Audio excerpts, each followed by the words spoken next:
Donc, je rappelle que le ministre François Bonnardel nous dit ce matin par Twitter qu'il a passé son test de dépistage pour la COVID et que la bonne nouvelle, c'est que le résultat est négatif. Par contre, suite aux recommandations de la santé publique, il sera en isolement préventif jusqu'au 16 septembre. Puis il rappelle l'importance des règles sanitaires. 2 autres députés se sont retrouvés dans ce tourbillon dont le point de départ est la mairesse de Longueuil, Sylvie Parent. Hier, à peu près à ce moment-ci, dans l'émission, on recevait le communiqué. Puis après ça, on a vu comme un jeu de quilles des élus municipaux, des élus provinciaux, ministres, se retrouver sur la liste des gens qui ont dû, comme ça, prendre un pas de côté. 2 sont avec nous ce matin. D'abord, la députée indépendante de Marie-Victorin, Catherine Fournier. Madame Fournier, bonjour. Bonjour. Et Yann Lafrenière, le député de Vachon. Monsieur Lafrenière, bonjour. Oui, bonjour à vous, M. Arcan. Bon, Madame Fournier, je commence avec vous. De quelle façon vous vous êtes retrouvée, donc, avec la liste des élus en quarantaine, là? C'était quoi le contact avec Mme Parent? En fait, c'est un contact qu'on peut qualifier à faible risque. C'est tout simplement que j'étais présente avec Mme Parent à 2 reprises la semaine dernière lors de conférences de presse du gouvernement. Donc, mercredi, M. Bonnardel, justement, annonçait un nouveau réseau là, de voies réservées. Donc, j'étais dans la salle à ce moment-là lorsque Mme Parent a pris la parole au devant de la scène.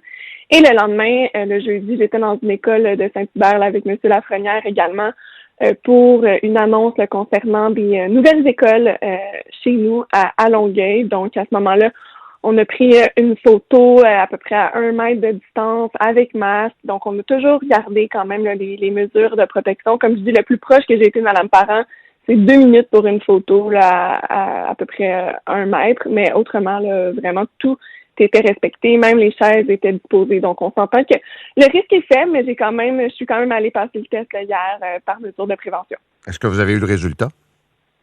Pas encore. Pas encore. Mais donc, il n'y a pas eu de moment où, je ne sais pas, moi, une poignée de main, où on se retrouve à l'avant, il n'y a pas le masque parce qu'on parle. J'essaie de mettre tous les scénarios possibles. C'est pas arrivé dans votre cas, là. Non, pas du tout. Peut-être que M. Bonnardel ou même M. Lafrenière pourrait nous dire, peut-être qu'ils ont eu une rencontre avec la mairesse où ils se sont assis, ils ont enlevé le masque, tout ça. Moi, c'est pas du tout mon cas. Okay. C'était comme si je croisais à la limite là, quelqu'un qui avait la COVID. Mais bon, quand même, pour donner l'exemple, je suis allée passer le test, puis là, je vais être en isolement jusqu'au résultat de mon test, là, mais selon ce que me dit la santé publique, avec un niveau de risque faible, une fois. Bon, un test, c'est même facultatif. Là. Moi, je l'ai fait justement pour aller faire aussi l'expérience. J'étais jamais allée encore, j'avais jamais eu de contact avec quelqu'un qui avait eu la COVID. Mais bon, je suis censée avoir mon test aujourd'hui ou demain, donc j'espère, je croise les doigts que ce soit négatif. OK. Yann Lafrenière, vous avez été en contact, on comprend dans un cas, là, mais peut-être détailler un peu plus ce contact avec la mairesse de Longueuil. Oui, c'était lors de l'annonce, une belle annonce en passant pour des écoles, ça Rive-Sud, et on s'est retrouvés dans la même salle de briefing ensemble. Oui, on était quand même à une bonne distance, mais on s'entend, là, c'est dans une salle de briefing, on était à proximité. Par la suite, il y a eu l'annonce, bon, j'étais à proximité d'elle. Mais la raison pour laquelle je vais vous parler aussi ce matin, c'est que j'ai vu tout l'effet, tantôt vous avez parlé comment ça a déboulé, l'effet domino, le genre de tache d'huile que ça a fait hier. On était plusieurs à se retrouver dans cette situation-là, à réagir rapidement.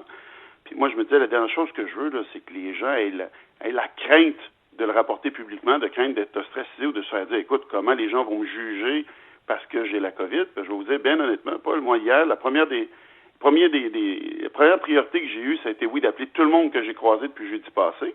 Mais là, c'est de penser à l'impact sur la famille. On a sorti les filles de l'école, une équipe de soccer. Fait que là, on avise tout le monde parce que quand ton nom sort publiquement, là, les parents regardent ça en disant, mais Colin, est-ce qu'ils nous ont mis dans une mauvaise position? Est-ce qu'il aurait pu nous contaminer?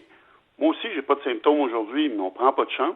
Non, mais ça je comprends. Mais ce que vous me dites, dans le fond, comme Mme Fournier, le souvenir que vous avez de ces rencontres-là, il n'y avait pas de comportement plus à risque. Il n'y a pas de poignée de main, il n'y a pas une bise, il n'y a rien de ça, là. Les poignées de main depuis le mois de mars, là, ils s'en donnent plus du tout. Moi, j'ai développé la poignée de pied, là, qui nous donne quand même un bon mètre de distance, là. On s'approche pas, puis on est tous conscients. Mais quand même, on est dans le même environnement. Exemple, la salle de briefing, on était plusieurs dans le même environnement. C'est pour ça qu'on n'a pas pris de chance. Là. OK. Deuxième question. Et j'avoue, là, ça m'a trotté hier, puis encore aujourd'hui, il y a des auditeurs qui se posent la question. Madame Fournier, trouvez-vous que ça a pris du temps, Madame Parent, pour avertir? Comme le dit M. Lafrenière, je pense que nous, l'ayant croisé, c'est important d'interpeller notre entourage, Non, mais ma question, c'est pas ça. Là, c'est elle l'a su en fin de semaine, puis elle l'a annoncé. Oui, non, mais c'est mon point, M. Arcan. C'est-à-dire que si on l'avait su plus tôt, on aurait pu limiter nos contacts. Si on fait pas exprès pour croiser des gens non plus, si on a eu un contact à risque. Donc, effectivement, je pense que quand on a un diagnostic de COVID, on devrait être tenu de le dire publiquement dans les heures qui suivent, le plus tôt possible. Yann Lafrenière, là-dessus? Ben là-dessus, c'est pas évident parce que, absolument, il faut le dire rapidement, c'est vrai. Deuxièmement, si on regarde les critères de la santé publique, il parle d'un contact avec une personne pendant 15 minutes, pas de masque, puis c'était pas le cas.